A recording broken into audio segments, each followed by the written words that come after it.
Okay, well, we're already recording. By the way, I just wanted to catch you off guard. Because it's authentic. Hashtag authenticity. But dude, I am super super super excited to do this with you because you have been part of this process, this entire journey of mine, Mm-hmm. and it's just exciting to have you here because I'm so grateful to you, and you know it's you. I mean, I just want to be It's me. super thankful to you because you've been such a key part of me releasing this podcast. Um, so go ahead. This is your chance to introduce yourself.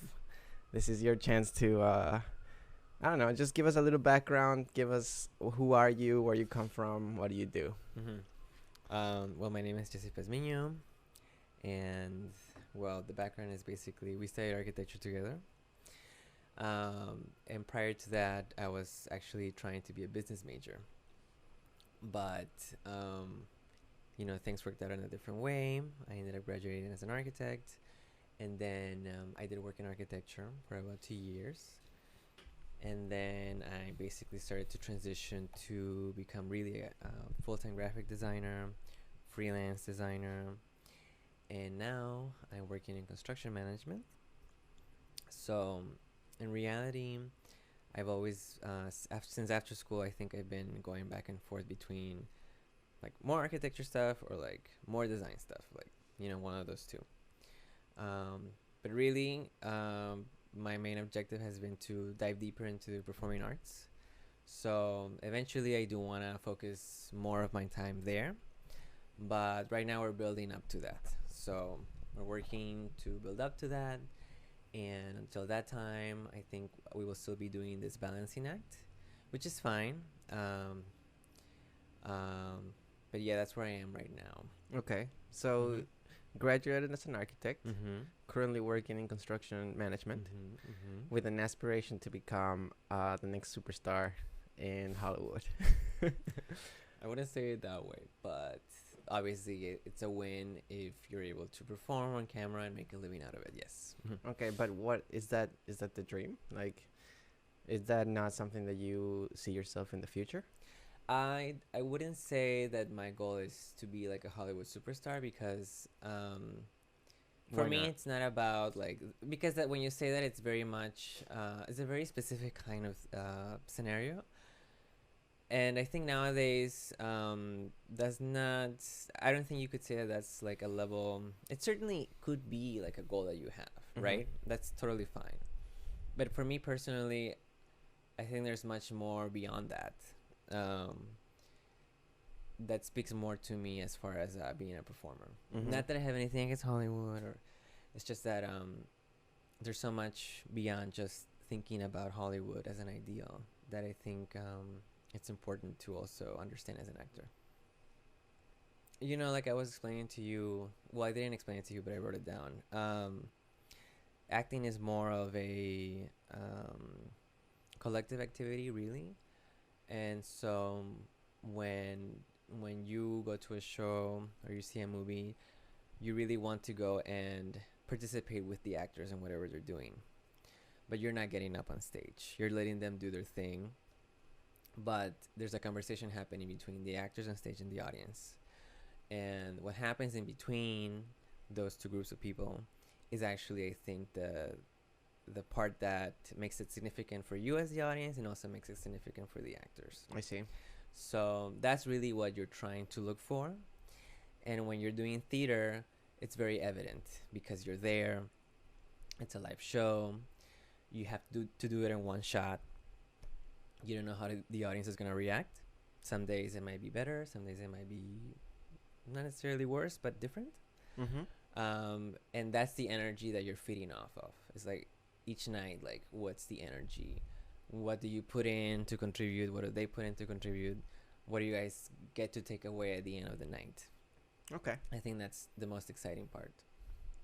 Yeah, it's very magical when you go to see a movie or when you go to see a theater. How incredibly immersed you can become by the people that are acting or by the storyline itself. I think that the story world is a space where, we every human being longs to be, because anything is possible. It's Peter Pan's Neverland, right? Um, but before we get so deep into why acting is so important to you, uh, let's kind of understand, like, I want to understand who you are, how you became who you are, and what made you decide, like, what experiences made you the way you are, and made you decide to go this path, right? So you said you wanted to do business first, and then you went on a completely different direction, saying, like, I want to do architecture. Like, why did that happen, or what? Well, I think for a specific amount of time when I was, this was like middle school, high school, like time. I think the way that I thought about those kinds of choices, I had a very like simplistic sense of. I think we all did, though. Like, nobody knows anything when they're deciding what to do. Sure, and it's like somebody comes and tells you, "Hey, you need to decide what you're gonna do for the rest of your life right now." Yes, and that's just unreasonable. Yeah, I mean, there's definitely like a lot of pressure, and I certainly felt pressure. I think senior year of high school, because I realized that I really hadn't thought about things in the way that perhaps I should have, because we're talking about end of high school. At the end of high school, you have a lot of people who maybe they're taking like a lot of AP classes, and they're basically already getting a head start, right? People kind of already know what school they're gonna go to, because it's the end of high school, so you kind of have to have a game plan, and I didn't have a game plan. Like, I hadn't really thought about all of that. In a way, perhaps I didn't want to think about it. And I always thought about those choices in a very high level way, like it's business or it's architecture, but without really understanding the complexities of what each of those like words entail. Right. In retrospect, there's like, you can't just say, well, like, I'm gonna study business, because you have to break it down even further, right, and really understand what each of those pieces mean. But I didn't understand any of that. The business decision was very pragmatic, because I just wanted to, I guess, work as a team, as a collective. I had some experiences. So this is what like, you see yourself as a business. This is why you would have picked business. This is right. This was like my thinking. It was like, well, it's about working together. It's about achieving goals together, having structure. Yes, making money, but also thinking about like clients, customers. It seemed like something that was applicable to many things, and so I was like, okay, like, let's do this. In a way, it's almost like it was my version of like the safe choice. Right. So you were in an environment where business seemed like the right choice, and it seemed like it was safe. It seemed like not only safe, but also very familiar. Okay. Okay. But then there's like, the architecture break gets thrown into here. Like, how did that happen? The architecture thing happened because I've always was very good at drawing, and my number one subject matter when I drew, ever since I was a kid, were buildings, landscapes, buildings, of many types. What made you want to draw these things when you were a kid? I think it was in a way, it was a way for me to understand the environment that I was in, and trying to, it was kind of like I was journaling, but instead of like writing down words, I was like just sketching buildings. Specifically, if you were to go through my sketchbooks from a long time ago, pretty much my subject matter is always like Ecuadorian landscapes, towns, volcanoes. And it's so weird that I would make this decision. Like, I'm trying to think like how I got there, but essentially I got the impression that because I met these two girls who were going to go to study at UIUC, University of Illinois, Urbana-Champaign. Yes. They were going there to study architecture. I was looking at their sketchbooks, and it reminded me of the sketchbooks that I had, right? And I was like, maybe I should be doing that because So you saw these two girls and they Mhm. had amazing sketchbooks, and then you were like, "Oh, this is so cool." I think that was pretty much it. And then that made you decide, "Oh, maybe I should be an architect." Well, because we were sort of talking, and it seemed like we were sharing like this language about why we like environments or buildings and studying them from that perspective. I remember that at this time, we're not even close to like talking about detailing, Yeah, and, yeah, of course. like It's nothing this dream that of has not architecture happened at that- all, right? yeah. We're not even close to that. We're just Yeah. talking about the artistry of architecture, a very pure point of view, which I connected with very easily because I had always had this appreciation for buildings, regardless. And so I was like, you know what? Yeah, like I should probably do this. It feels like the right time to do it before I jump into something, Right. because maybe it would have been harder if I had already been to the ball. Right, of course. Yeah. Of course, it was literally like the year before I was supposed to start at the Paul, so I had to hurry up and like change a couple of classes because then I was like, so then where should I go? And I really only had two choices because I didn't want to go to UIUC. I wanted to go to UIC or IIT. And messed up my whole schedule because supposedly I was gonna go to the Palm, and I would have only had to do 2 more years, right? Because I had already done like all these classes and I had all these credits. Mm-hmm. But when you switch to IIT, not only did I have to add a year for prep for IIT, but then IIT was going to be a 5-year program, like no matter what. I see. So it threw off like everything. But it was fine because once I got to IIT, I felt that I had made the right decision. I really did. Okay. I really did. So, like, what were you feeling? Like, how are you feeling throughout all this time? You were dealing with all this logistical stuff Mhm. that you can describe really well, but what was your feeling? Like, were you lost? Were you excited that you switched? Were you like nervous or anxious about the decisions? I was pretty confident about the decision, because it's one of those decisions where it was just like, I mean, I could have not have taken that and it would have been fine because everything else was set, right? Right. So I was happy that I had the confidence to do that. And then once I got to IIT, I felt validated, that the decision not only was the right one, but like internally it felt good, Okay. right? It helped that I had researched. This time I had actually researched the universities. I had researched the programs. I had gone to see these. I had talked to teachers. So I felt even more prepared coming in. It wasn't like when I had chosen business, I literally just made a decision randomly. Mm-hmm. Whereas in this situation, I felt like I had ownership of that decision.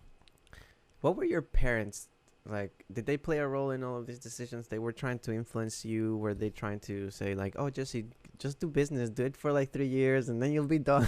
You'll get a degree."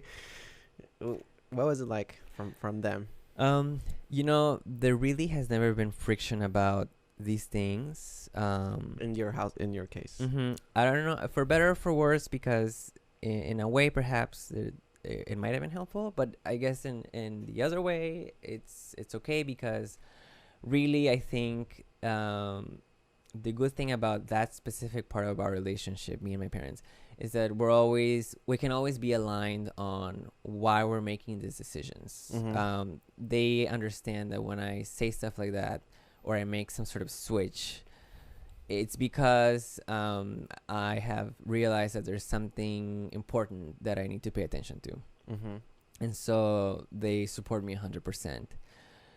And again, it's not like a distance kind of support where it's like, yeah, you do you because you're you. It's more like, no, I get you because I've been there at some point before. Mm-hmm. They have also taken these kinds of risky decisions many times before in their lives. Yeah, but I think most importantly, I think that what I want to get to is that you felt that you were in control. That you felt that you were in control of making your own decisions, and that there wasn't any pressure from your parents to go a specific way. Yeah, no pressure, no. So okay, cool. So now you're in architecture school, and You know, everything is kind of was everything kind of what you expected? Tell me a little bit. What was the feeling that you got at least when you finally were in there? Yeah. Well, I would say that, IIT is this kind of school that has many different layers to it, right? Because if you're in the architecture program, you tend to have like a very specific kind of lifestyle within the university that is different from the other students. Yeah, of course. Yeah. Even though we're all there, but the architecture department specifically, it's its own little world. Yeah, I mean, to speak to it a little bit more, is I was always, I was always surprised that these kids that study engineer would be able to sit in a class for the entire day. As architecture students, we were hanging out basically in studio the whole time, and it was a class, that but the class only lasted 4 hours, but I was there all day. The days that we had studio, I was there all day, and it wasn't I was sitting down in a lecture, like listening to somebody speak to me. It was me trying to focus down on my work and a project that is my own. And that just was so cool to me and so different than all the other majors that were there, especially because it was a technical school, right? Yeah. That's exactly what I also thought as well. This idea, again, like coming back to the idea of it being not just like go to class, do homework, but really thinking of it as a lifestyle. I think that was a thing that I really liked. That was completely different than any other academic experience that I have had in the past, because I think you sort of get used to this idea of, like I said before, go to class, do your homework, and play video games or whatever, and do it all over again. And this was the first time where it didn't feel like that. Certainly there were components of that, but it really felt like now we had transitioned to like some other level of existence where the expectation was not just getting assignments in, but rather thinking in a different way, like actually adopting a point of view, certain types of ideas that we hadn't considered before, and changing in a way like who we actually were. Like it was very like deep, that experience. It wasn't surface level, and so I really liked that. I felt that I had needed that, and I felt that perhaps that was the most life-changing experience that I've had, without even like having it be like a career or like a job, because we were still in school.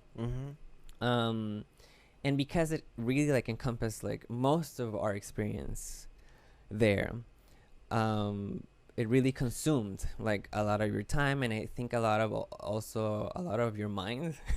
Right. And yes, there's pros and cons, but I think overall it benefited all of us in the sense that it made us grow in a very specific way. It really like turned us into designers, not just as a job or as a skill, but really as a person. It was like that deep. But now, as awesome as it was, you had this moment where you were also having doubts about what you were doing. Why was that? Well, the thing is too that when you enter an experience such as this one, where it's life encompassing, right, and it touches every part of your life, I think you can't escape like asking yourself questions about, do I like this as something that will become my life, right? Like literally, are there things that I don't like about that idea, and what does it mean for me as far as next steps, right? Because obviously like this is gonna end at some point, and we're gonna have to be ready for the next step, right? That's what we're here for. And I think that the more that those 5 years progressed, the more that I started to really understand what this what this profession entailed from a career standpoint, Mhm. right? Like, what were the expectations? What were the requirements? And really the kind of discipline that you would have to be able to do this job, and also to be able to become that person who can do that job. You know, like, I would say psychologically, you know, Yes. what are the psychological requirements for this job, right? Right. And as I understood more of that, I realized that I was actually incompatible with that. And it didn't mean that I was in the wrong place. It just meant that the traditional, I guess, outcome of this experience was probably not going to be for me. That seems to me pretty crazy that you saw it so clearly, Mhm. because I feel like you and I had very different experiences. Even though I wasn't the most talented, I always thought, oh, this is so cool, you know? This is science and art combined together and to form this amazing moment in, you know, Mhm. construction and where technology and art come together and form this beautiful thing. That was like the poetry of it. Mhm. And I very much fell in love with that poem for a while. And to me, what kind of destroyed that was seeing the real world, seeing the profession. And Mm. I didn't see this, you Mhm. know, Mhm. because when you were studying architecture, everything was so expressive. Mhm. Everything was about expressing your art, expressing, you know, your analysis or something that came from very deep inside you. Mhm. But very much when you come out of of school and you participate, you realize that there's very little Mhm. of you being able to show your creative expression. Mhm. I think that the distinction that was made, apart from what I just said, is also this distinction of how you and I think about architecture and how we would like to perform within architecture versus how other people would like to. Because for me, after those 5 years, Yes. at the very end, I realized that yes, like, we were all here to study architecture, but in reality, we did not see it exactly the same way. When I started IIT, I was like, oh, like, we're all here for the same thing, so clearly, like, we're all thinking in the same level, right? Like, you must have the same expectations, you must like the same things because we're all in the same major. Yeah, we're like-minded people. We're like-minded people, so we have the same goals, right? We're all gonna do the same thing. Right. But no, by the end of the 5 years, I was like, you know, in reality, everybody has different. They're looking at this in a different way, and I'm pretty sure that I'm not looking at it in the way that you're looking at it, you know. And that was fine because I guess I learned to accept the distinction of my version of architecture is my version of architecture, and that doesn't necessarily it may not necessarily plug into this specific job in a firm, but maybe it could influence something else, you know. Yeah. So you're painting this picture. We both are painting this picture where, like, you know, somebody that's wants to go to architecture school might be like, do I want to really go? But it was so awesome. Nothing against architecture school, like, at all. No. No. It was great. But I think there's also, I want to attribute to you that you are, and this is where I say something that I think about you. Mhm. Tell me what kind of person I am. Exactly. I think, you know, because you and I had a great partnership in our fifth year, and I think that you were probably one of my best partners ever, right? In a way, because you tend to be so organized and to plan ahead. And I think that really permeated in your personality, and you can see it when you describe how you were applying to school. You were like, everything was perfect for me to go to business school, you know. And then I messed it up. So you have this personality that, you know, is very, very objective, and you determine things in advance, and this is very strategic. You look at the problem, and you say, oh, this is what I have to do to accomplish it, and you very much have this milestone in place so like you can reach them, and that really helps you. And obviously it's not like you were like failing school or anything. It's completely the opposite. I think you that attributed to your success a lot. So you are very successful in the fact that whatever you set to do, like, you get to accomplish it. I try. So there seems to be a duality right now in your story, where you have this this personality that likes to plan things, and then like there's this thing that makes you completely unsure of everything that you're doing, right? So what do you think is what influenced you the most to become this person that I think you are? Well, I think that it's such a big question. It is such a big question. Can you tell me why you are the way you are? No, but what I described, like what do you think attributes, what experiences do you think attribute to that kind of personality? Well, I'm thinking big picture as far as like why my personality is like that, and I think it has to do with the idea that I always want to make sure that I finish something that I started, because I want to find out what happens at the end, right?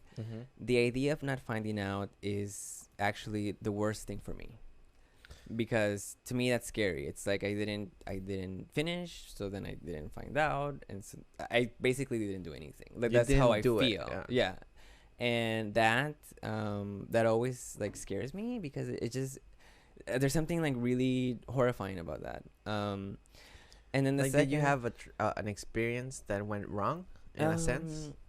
Maybe there could have been some trauma that I don't know off the top of my head why that would be the case. Okay. But it's always like this like hashtag FOMO thing that I have, right? And so that is a way. What does that mean? Hashtag FOMO. Hashtag fear of missing out. Okay. But like fear of missing out on myself, basically. And that kind of motivates me to accomplish things. But then the other part too is a certain level of anxiety about that, and generally everything. This anxiety of doing things wrong, or the anxiety of not doing things sufficiently, and generally like not being good enough would be like a general anxiety umbrella. But again, it's not, I have the benefit of counteracting that with my ability to sort of get over it and keep going, because I think it could easily be a situation where something makes me anxious or something makes me scared, and then I stop. But then because I want to find out, I push through that and I get to the end, even though I was scared shitless the whole time. Yeah. So IIT is like that too, because second year I did consider leaving the school, dropping out. But again, I had this I couldn't just leave it. It seemed like there was so much more. It seemed that the problem was the way that I was thinking of things. I was sort of thinking of like it's either the end of the world or it's not. It was very black and white. It was super black and white. And at the end, I'm glad that I didn't, because we had a lot of great experiences. I got to go to Paris and study abroad, among other things. So it was fine. Like I didn't die. And yes, my path is untraditional, but that experience was worth it. And that experience is fundamental to choices that I have made since then. So, So now you are in this conundrum, but you find this other thing that is acting and performing, and you fall in love with it. Tell me a little bit about that story. So this story happens in 5th year. So by this time, by now, like obviously, like it's 50th year, we're kind of like at the end, and we really want to get to the end, and it's a different vibe than first year. You know, it's a different vibe. Yeah. And we're all trying to make plans, and thinking ahead. And I'm like, oh my god, what am I gonna do? Because I know a lot of things now that I didn't know first year, but then I also don't really have an answer yet to this question of what I'm gonna do. We end up going to see a show at Second City. The Second City is a theater in Chicago. It's a comedy theater in Chicago, very well known. Lots of famous comedians have come out of there. And it was an improv set, and I thought it was so much fun to watch. And I thought to myself, oh, like I could do that. Like if I really like put in the right amount of energy and focus, like I could do what they're doing on stage right now. And I really like the idea of doing it because while they were up there doing the improv set, they were basically showing me the kind of energy and attitude that I had been missing for a long time, and that I hadn't found really in studio, and I hadn't found that since like a long time, even since before IIT. This idea of just fun and just letting loose and just playing, like literally playing. Right. And what we call gaming in this podcast. Right, sure, but not computer gaming, specifically playing with your body, like physically playing with somebody else. And so I was like, you know what, after I graduate, the first thing I'm gonna do is get a job, but then also I need to go take classes at Second City like ASAP. So at least that's something that I knew that I wanted to do. But were you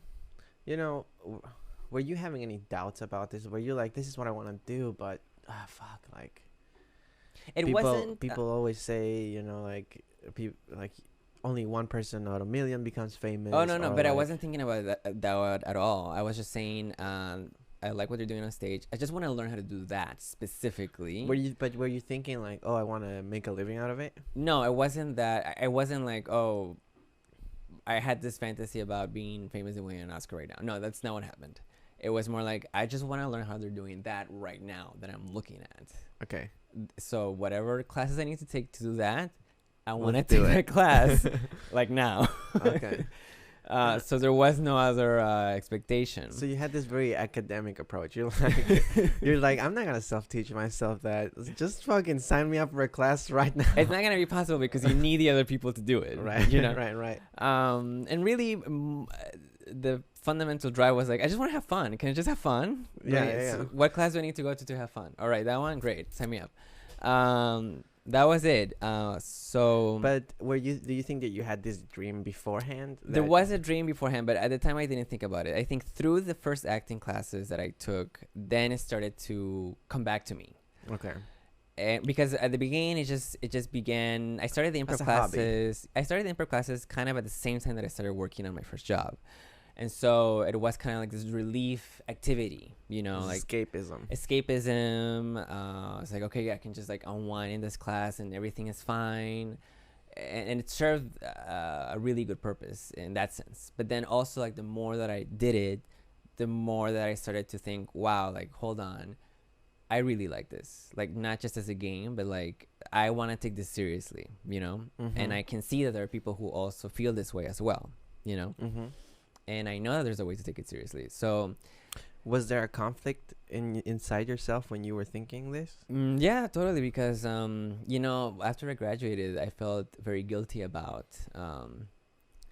basically guilty about graduating. Because the expectation is, you get this degree, you kind of have to make something out of it, right? And of course, the first thing you do is... I say that bullshit. But yeah. But continue. So I was like, I kind of need to do something about this. Otherwise, it seems as if I just... wasted my time. Mm-hmm. And so in my mind, I had a very... Again, another black and white way of thinking. Where it's like either I get a job in architecture or I basically suck. Right? It's like literally that's my logic. And so it took some time for me to detach myself from that point of view and understand that there is no shame and there is no guilt in it. And just because I don't specifically have a job in this field, it doesn't mean that I'm a failure, you know? Yeah, for me, that kind of thinking stems from being very aware of what other people might think of you, right? Yeah. And I mean, we all fall to that, right? Especially when people are telling you that you're so lucky to have done this. And, oh, of course. You know, of I course. wish I was in your place.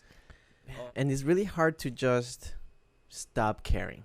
But at the same time, listen to what people say to you without any judgment of oh, if you tell me to drop out, then I'm gonna be mad at you for telling me to drop out of something that I'm saying that I want to do. You know, you in a way, so you have to be able to love everything that people say to you, but at the same time, let it slide off your back without any emotions. You know, it's like, oh, I listened to that, I got what I needed from it, and I'm gonna move on, and you know, fuck you, but I love you.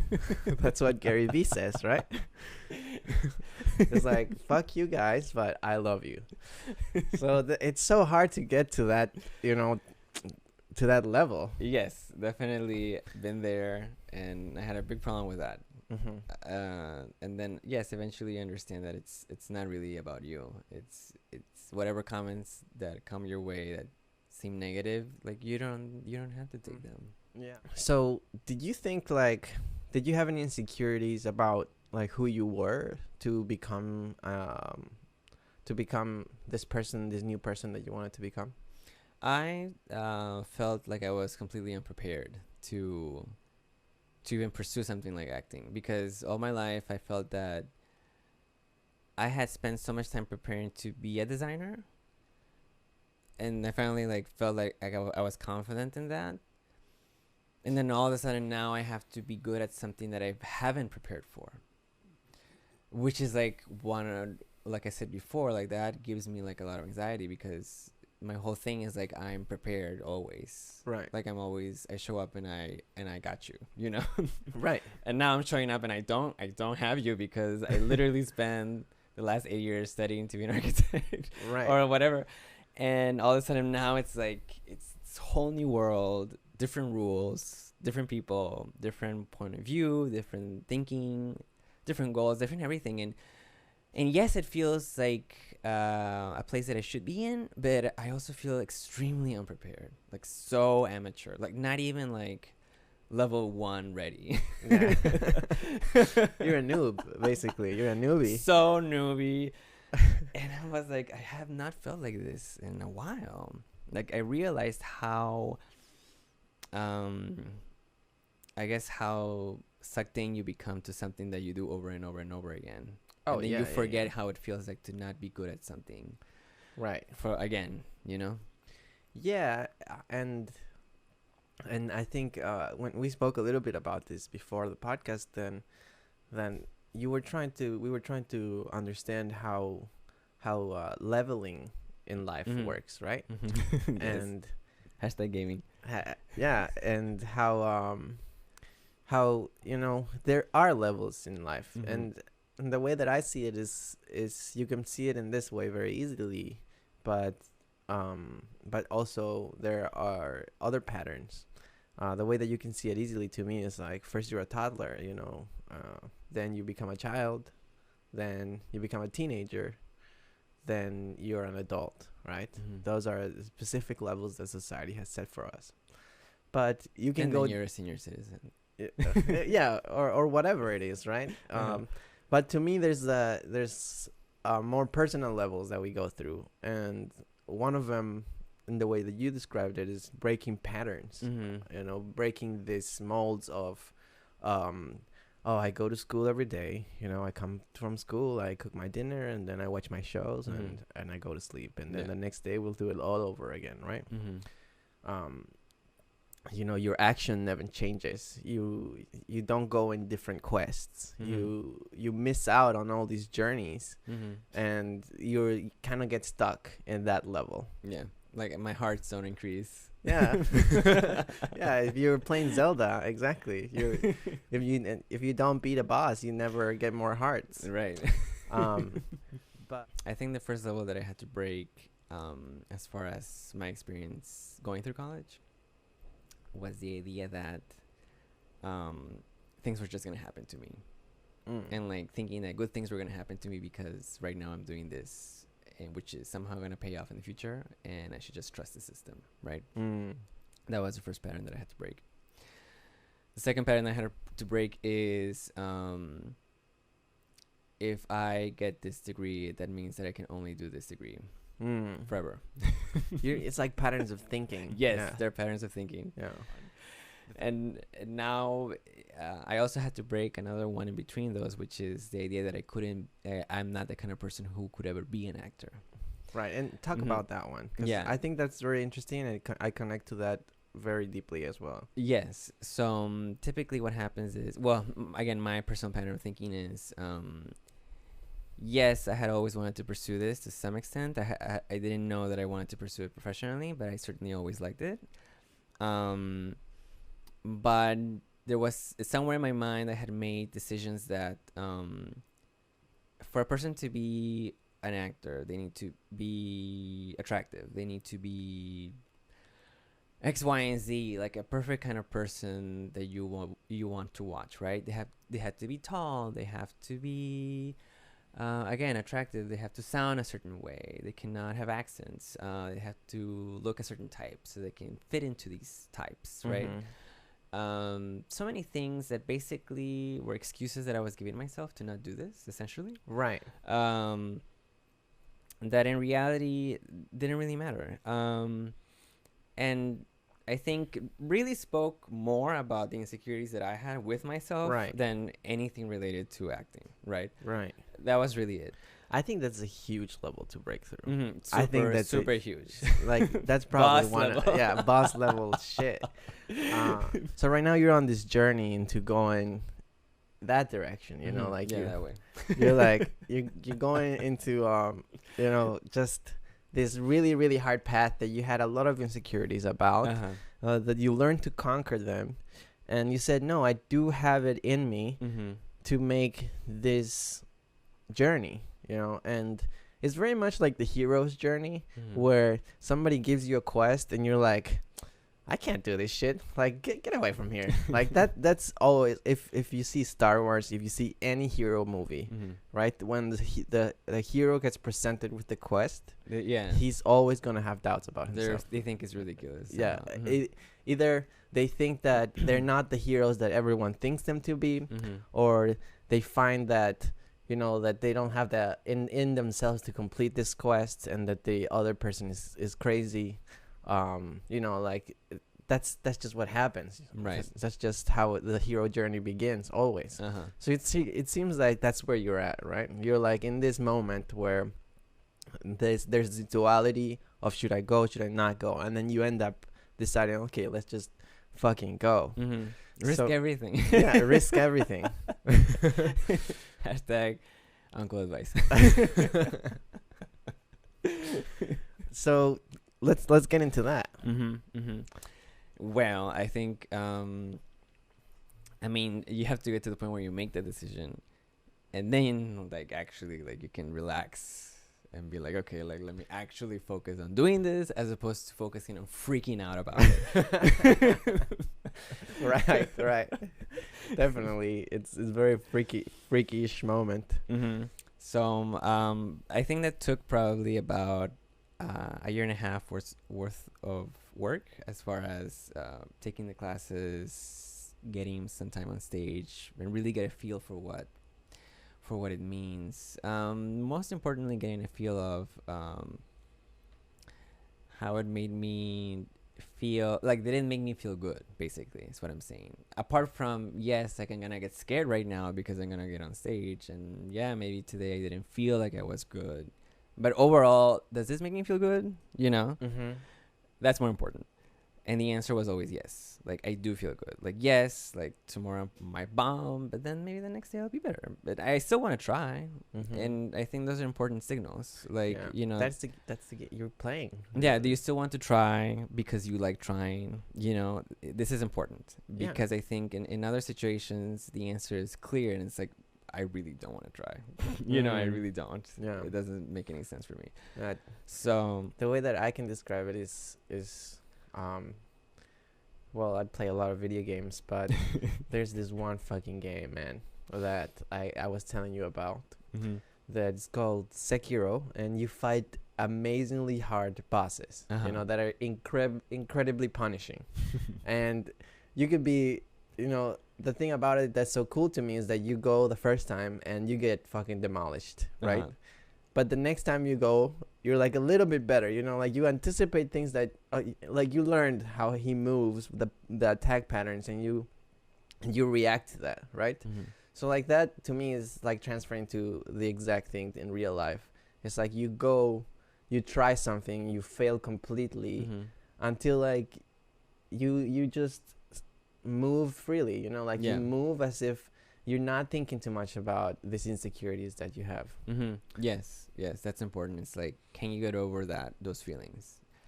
Because the insecurities and the anxiety, it might always be there to some extent, but are you able to just live with that in a way that doesn't get in the way of the actual enjoyment of whatever it is that you're doing? And can you turn that into a motivator as opposed to something that you dread?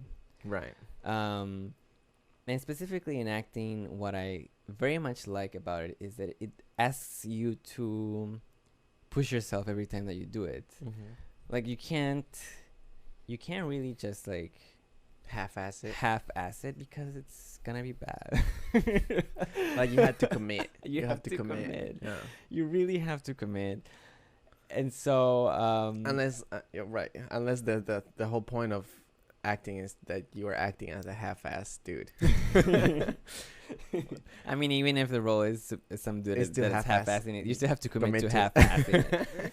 So- Just to speak to that a little bit, I very much feel like that when I'm recording podcasts, Mm-hmm. because if I'm not feeling it, if I'm like a little tired, you know, you can hear it in my voice immediately, Mhm. you know, and you can pick up on that. Yeah. So I can see if I can hear it on my only seeing my voice, you Mhm. know, you can definitely see it when you're acting. Mm. If you're not feeling it, you know. Yeah, for sure. And the thing too is that you have to remember that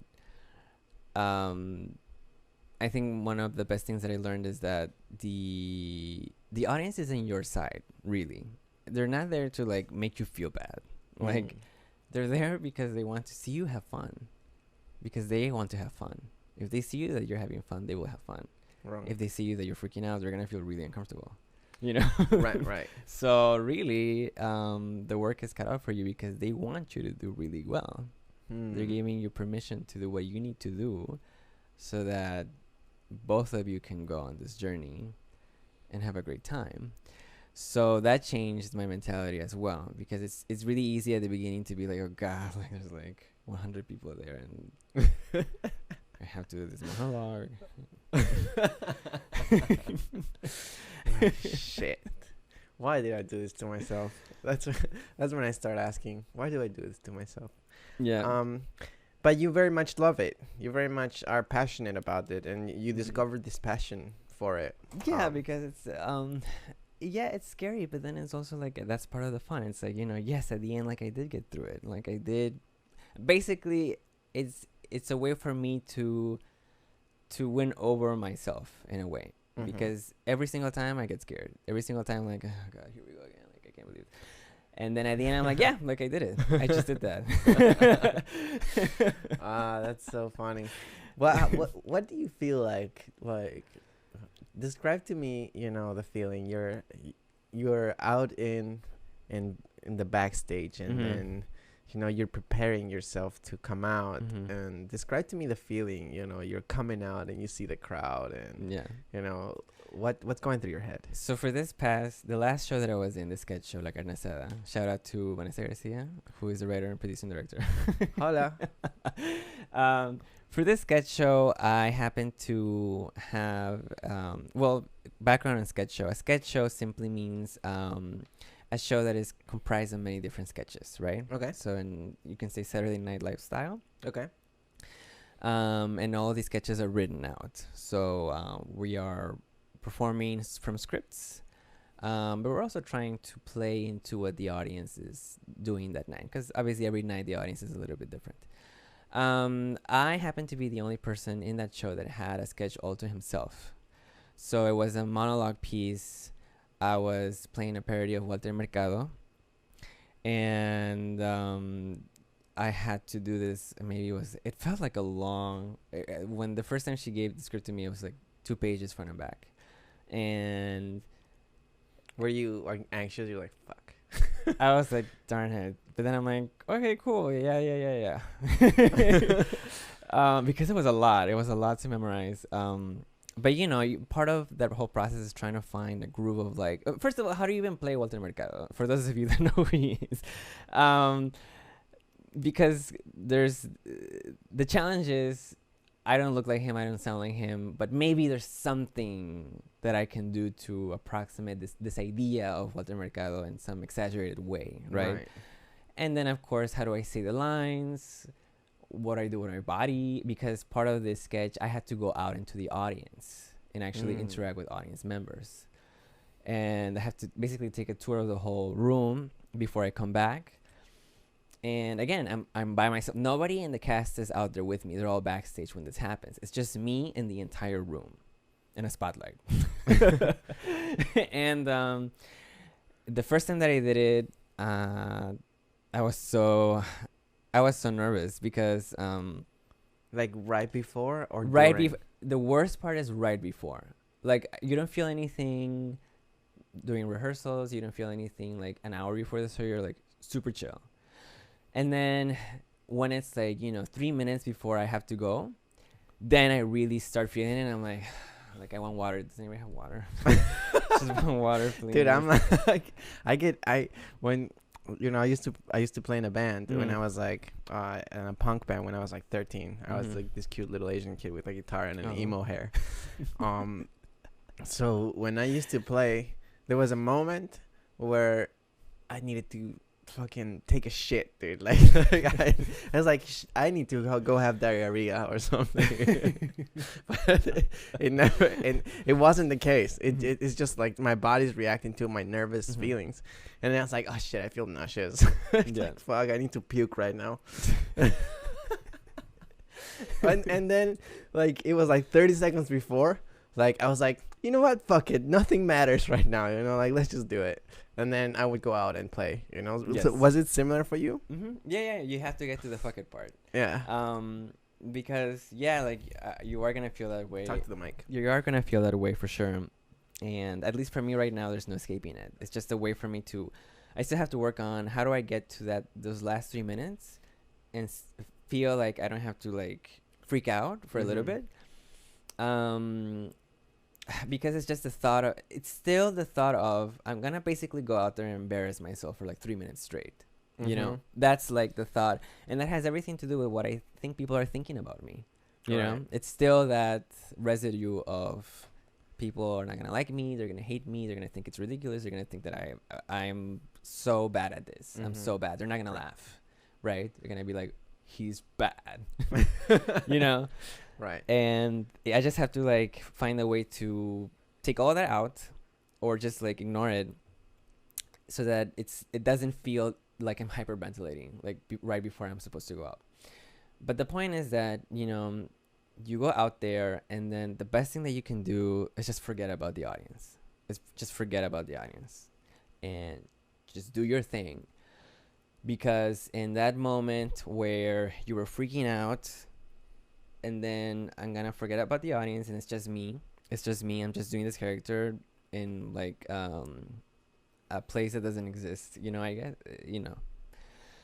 The storyline, the story world. In this story world, but it's just me, right? Nobody else is here. And then I can cross over to now I'm in character, right? But I needed that space with myself so that I can let go of the audience, let go of myself as well, because I'm carrying my anxiety. And then I start the piece, and then I get into the rhythm, right? And we're vibing, and then I'm like, okay, now I'm in control of this room. This is my fucking room. This is my show. Nice. And I got you, and she's laughing, and he's laughing, and yeah, I'm gonna make this. And then I can get into the groove of it, and then by the end, like I'm like killing it, and I walk away, and then as soon as I get backstage, I'm like, I can just let go. Again, I have to let go again, and go back to like, what's it called, like chill mode, because I had to build up a lot of energy, especially to that one, a lot of energy because I'm going all over the place, and at the end I have to somehow like take it back down, because it's an hour-long show, and I still have to do other sketches, and you can't really get exhausted so quickly. We're almost at 1 hour and a half, so I want to start. I want to start kind of like wrapping it up a little bit, but a good way to close this is to understand how you think you can contribute to back to society through acting, right? Because I think that no matter what you do, you are going to, like, everyone, you inherit a responsibility, right? That is not personal. It's not a responsibility to you. It's a responsibility back to society that you have to get back in somehow. Because if you don't, like, there's no real way that we can coexist, right? To me, that's how society works. But when it comes to the arts, it's a little bit more gray. There's a little bit more subjective. So I wanted to hear what you have to say. Like, what do you think acting contributes back to society? I think in general, art, the utility that art has is that it can provoke you to think differently about yourself and how you see yourself. And acting is also a way to do that, to provoke maybe some sort of catharsis, or really to have you consider like different points of view, or have you have vicarious experiences of things that you yourself wouldn't allow yourself to do. And these are all beneficial for you as an spectator, because it forces you to adopt other patterns of thinking, and it may perhaps you might be able to, as we were saying before, break a pattern through these experiences, right? Or at least push you somewhere else. So I think actors and in general are in the service of the public, are in the service of helping the public grow as people. For me, that's the most important part. I think that very much I think you wrote about this a little bit in our notes that we exchanged before this podcast. But through acting, you are going places where the audience may not want you to go. Yes. Right. No, where the audience themselves might not want to go. Right. The audience themselves may not want to go. Exactly. But as an actor, you go there anyways. We go there on behalf of the audience. Yes. To open up this new world, right? But also, I think that in a way that's testing out ideas. For example, I don't know if you saw the last Joker movie. I haven't seen that one yet. Okay. So there was a bit of an outrage, people saying like, oh, if you display somebody acting this way, you're going to normalize this kind of behavior, And in a way, I was like, yeah, but isn't that always the case? Isn't that what storytelling is at the end of the day? Like, we go into these journeys. We allow these people to go into these journeys to show us how dark it can become, or how wonderful it is, right? Yeah. So this is a great topic, and I think that it's important that we talk about this, because although like I said before, it is a job of the actor to be provocative enough to have a response from the audience, whether it is positive or negative or anywhere in between. I wouldn't agree with the idea that the actor is causing some sort of negative behavior on the person, or that the work is causing negative behavior on the person. I think that whatever happens at the end is a very unique response to that very unique individual.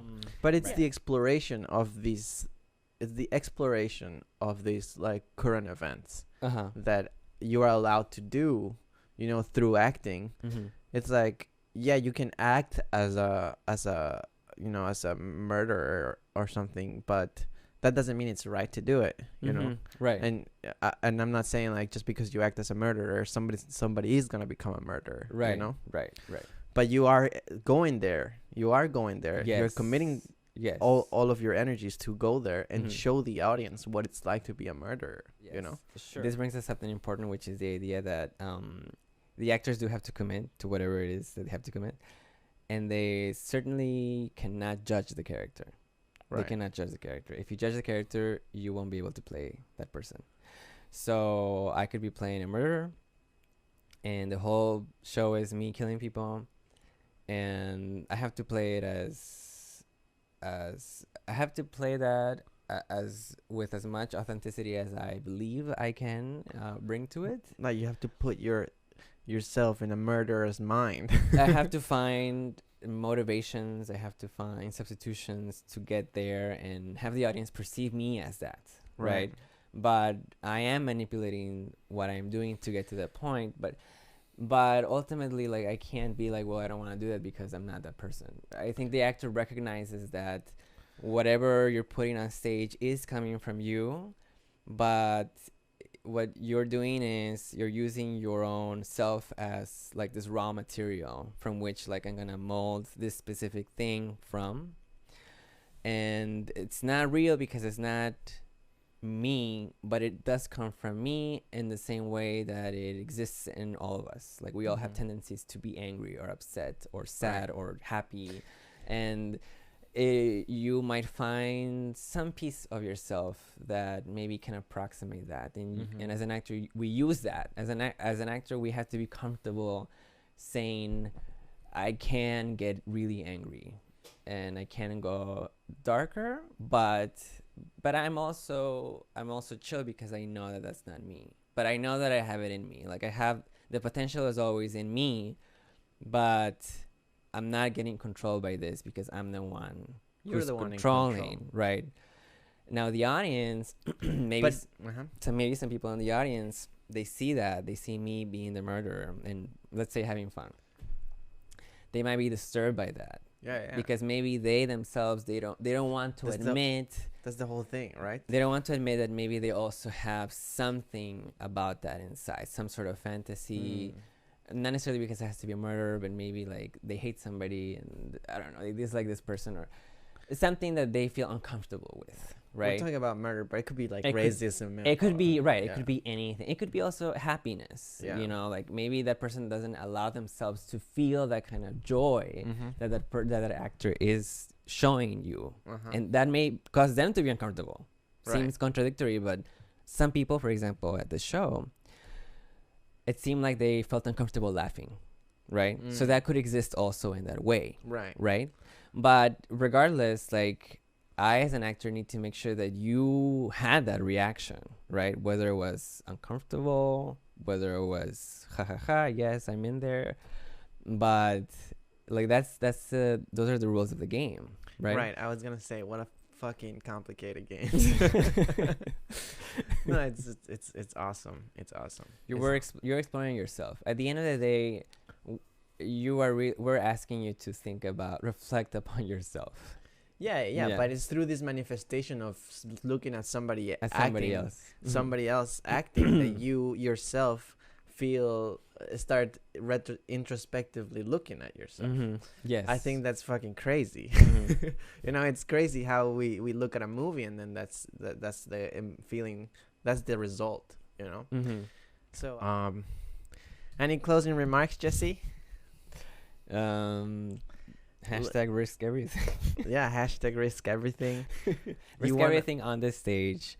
Hashtag risk everything on the stage. Leave everything on the stage, and then walk away without judging yourself. Like it'll be fun to look at this moment in retrospect, when you know we both of us are in a journey that looks very hard and looks very bleak, look can go come back to this point and see like, oh, do you remember that time, where we were like just starting to do this? It'll be a cool moment, I think. So I really, really, really appreciate you, bro. This has been a blast to me, and I hope that you enjoyed it, and I hope that here in 2 years we can do it again and see where we are and see the evolution of both of our careers and both of our lives, and how we have been playing this game, or how we decided to change the game and play it differently. Right. So thank you a lot. And do you want to share any plugs, like if you want to get followed or things like this? Really, if people want to follow me on Instagram, it's at JesseFP. Don't count on me posting stuff. So, but yes, that's all. I don't have anything else to plug at this time. And did your show? Can people watch it on somehow or no? No, like I said, that was a live sketch show. And that's over. So maybe catch us up on the third part if that ever comes out. Cool. Jesse, I love you, bro. Thank you for coming, and everybody, thank you for listening in, and I will see you guys on the next one. #risk everything. Bye.